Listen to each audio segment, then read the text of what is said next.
welcome to the session with the Live Network and Skein Press. I'm here to talk to Chandrika Narayanan Mohan about three of the titles from the press: Unsettled, Why the Moon Travels, and This Hostel Life. Chandrika, thank you for joining me. Thank you so much for having me. I'm really excited to chat about these books. So Skein Press is a great press. I'm a big fan, and I suppose it's important to say that of all of the Irish presses, I feel they're quite distinctive because they've really focused on diversity and representing the different voices that exist in Ireland. And today we're going to talk about three very different texts, but really amazing reads, and I think very important books for people to find. So a big part of the reason we're doing this is to direct people towards these publications that they may not have come across, although I have to say with these, they have received quite positive reviews and they have been in the media, especially Unsettled recently.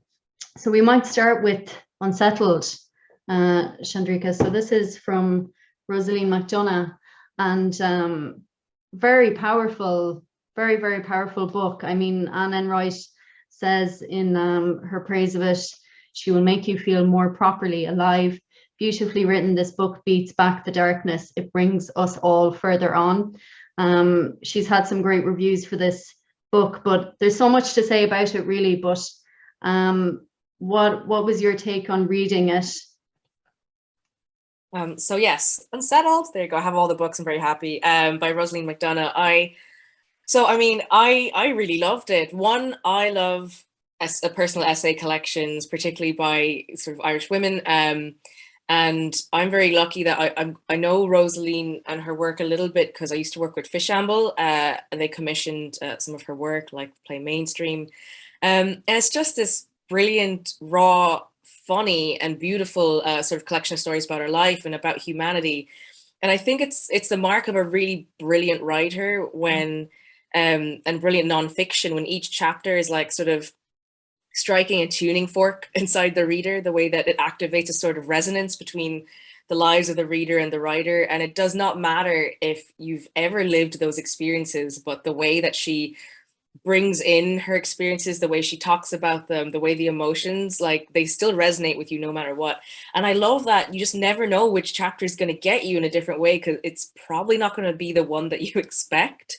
Yeah. Like, you know, I went in going like, oh, maybe I'll resonate more with the stories where I understand about like being an immigrant and sort of otherness, but actually it's the stories about her relationships that range from like romantic to platonic, and that spectrum of relationships and friendships, like those really hit me hard.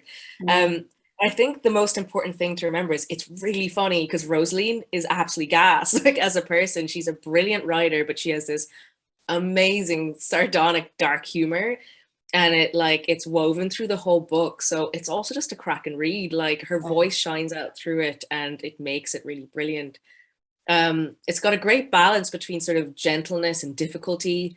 Yeah. There's these moments of like happiness and like really deep aching sorrow, but like it's very joyful, and it is how it is. And I like that she's never going to try and make you feel a certain way. She's just going to tell the story in the way that it deserves to be told, and it's up to you to see how it bounces off of you or you absorb it. And yeah, it's just a really engaging, brilliant read. I love it. Anyone who's, you know, wants to, I suppose if they want to learn about sort of travel culture and things like that, that's great. But I mean, for me, it's the actual just storytelling, because I love a good essay collection. So yeah, it's just great. And it's so honest, you know, and I think, like you say, it's almost like the unflinching honesty in particular essays really lands with you, you know.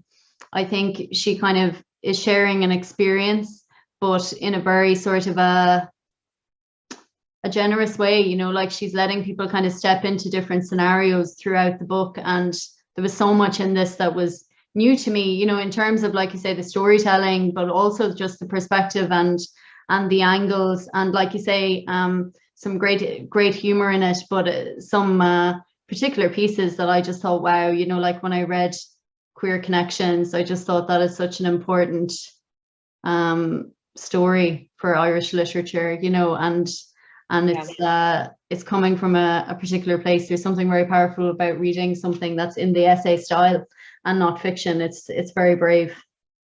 That was one of my favorite ones in it, actually. Yeah. And like, I love that, you know, there's some writing or some places that, like, you know, really get to think about intersectionality. For hers, it's like, well, it's just life. Like a well-rounded life is an intersectional life. So yes, there's going to be complicated, loving relationship with like your queer people that you know, and like their rights and how they resonate with your rights when you're from minority backgrounds, and how all of that merges together. And she articulates very clearly about intersectional feminism and her very scathing criticism of one-dimensional, you know, white settled feminism. And I love that she just tackles them head on in her voice. I can hear it all in her voice. And also one part I really liked that, again, I just didn't expect to resonate was how close her descriptions of sort of her family and traveler culture and customs are similar to, well, at least South Asian, well, to Indian customs. And I was thinking that throughout the book. And then the chapter about the Pakistani family, I was like, oh, there it is. I was thinking about that. And now you've actually told that exact story that I was kind of like thinking, this is all really familiar. Like none of this is sounding as different to me as I thought it would. Like, this is definitely familiar territory. And when that's my other favorite story is like when the two mothers, her mother and the Pakistani mother, are just talking until late in the night over the fence, and then having to pretend about their prejudices to each other to just play the game of the social structure of a neighborhood and a community. But they are actually the backbone for each other in that neighborhood. Oh, I really like that one. I was like, I didn't know that I would connect with that, and gosh, there it is. It's really obvious now. Yeah. No, it's a really refreshing book and like very unique. I think it's just really unique. I think loads of people will love this. So people haven't come across it yet. It's Unsettled by Rosaleen McDonagh. Highly recommended. This Hostel Life, very different type of book. I suppose in terms of direct provision, you know, the author from Nigeria originally had lived in direct provision for 8 years, and over the course of that time began to write. And I guess I feel, as many of us probably feel, that direct provision is such a huge issue of our time. That is the thing I think we'll be judged on, you know, in later years. It's a very, very challenging system, and I think it's really important for work to come out of it, and especially in this voice as it emerges. Yeah, like it's really interesting read, because it is okay, I'll have it up. I was like having them up. So yeah, the book is a very short read, because it's 3 very concise, tight, short stories, but accompanied by a sort of foreword that sets the context very well, and then an essay at the end that kind of bookends that context with, you know, facts about the direct provision system. And yeah, I'm really fascinated with like Melatu's way of approaching these stories, because it's not just all in one voice, it's not all autobiographical. I like that she's very, I guess, has a really interesting critical eye when it comes to writing as a practice, because you can see how she's like playing with like, oh, how can I tell the story? What character am I going to make the protagonist? How can I even like make this double in on itself in a way? And I think it's just like, it's like the 3 short stories, it's like a sort of gem where she allows each facet to shine in a different light of her experience, but through different types of writing. So, you know, the first story is situated very much in the direct provision system from the point of view of a fictional character, a Congolese character, just waiting for their provisions. And it's an interesting story because, you know, it's not just one homogenous group, it's all these different cultures and all the prejudices, that those layers, like the onion of prejudice that comes with throwing loads of people from different cultures, or, you know, different parts of a similar culture into like a soup together, and those are all going to clash in their own way, but the way they're all within this one hierarchical bureaucratic power structure, and that both unites and divides them. And it's all in this tight little story. It kind of unpeels so much.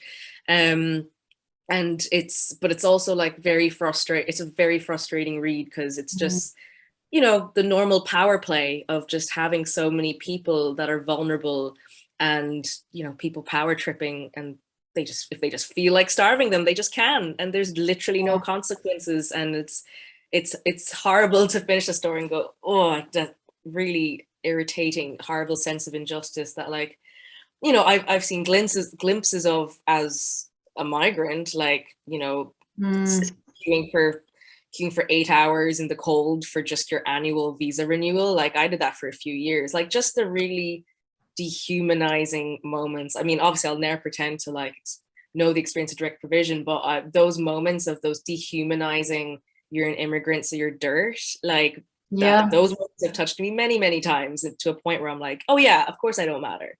Yeah. So that story, like, kind of rings that bell a bit, and you're like, oh God. But the voices in it and the characters and the way that she embodies their different ways of speaking, their different points of reference is great. And then the second story, I find it interesting because it's like twice removed from itself. That's the way that she chose to tell that story, of a person in a writing group telling their story to the writing group and then waiting for their feedback. I found that really clever and really interesting. And also, just as a writer, making me think of like, oh, there's some interesting ways to talk about your own life, using these different devices that can work really well. And then finally, a story situated in Nigeria.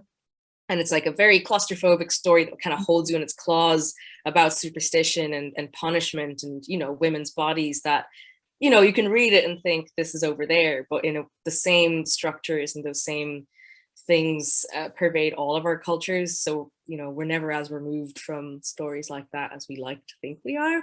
But yeah, it's just this tiny read with these 3 really powerful little stories that say so much in very few words.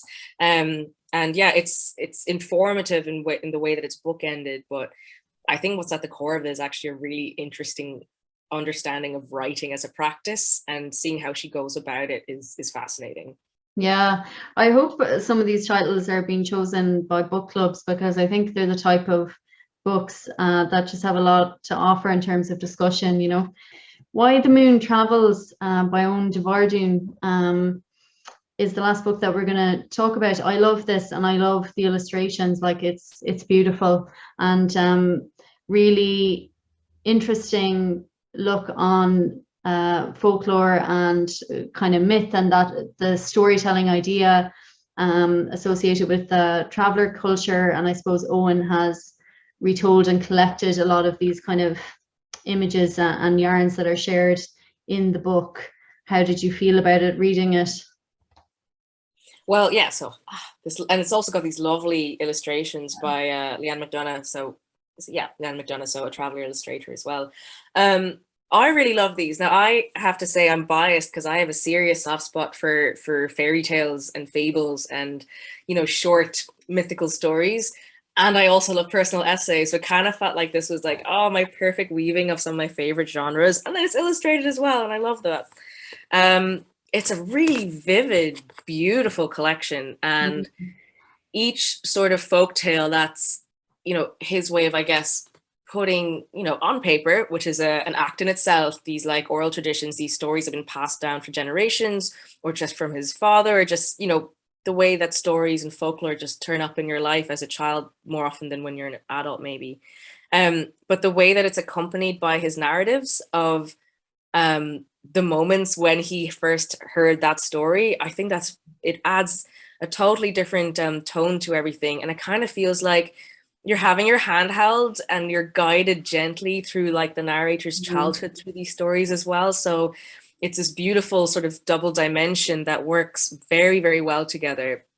And like, it really feels like it's a collection that it's brimming with love. Like, it hurts how loving it is. Just even like from the stories themselves, and like the messages of empathy and kindness and community and compassion that are like the lesson for most, like for pretty much all the stories, that they all have these wonderful, not preachy, but like just beautiful lessons about humanity and being a good human.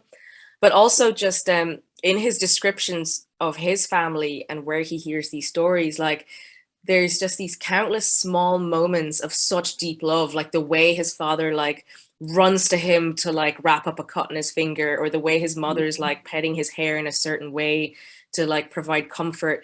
Just the way that his like father tells these stories to distract him or comfort him, like that's such a hugely loving act in itself. Yeah. Where I don't know, anyone could just be like, you know, say nothing, you know, but instead he'll like spin a beautiful tale that has obviously stayed with someone until they're an adult to this point. Like, it's really special. It feels very special to have it shared with you when you're reading. Yeah.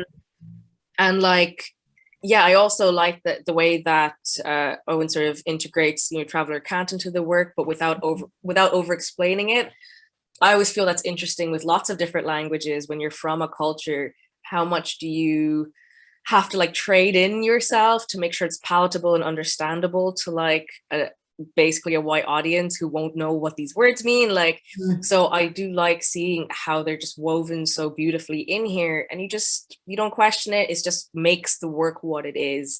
And there's it's not bent to, I suppose, a settled viewer's eye. It is what it is, and it's from his voice and the way that he prefaces it. He's run it by many sort of traveler community members to just check in on the language, check in on how it's being told. So it feels like, I think all those loving eyes cast upon this book before it was even published kind of shows.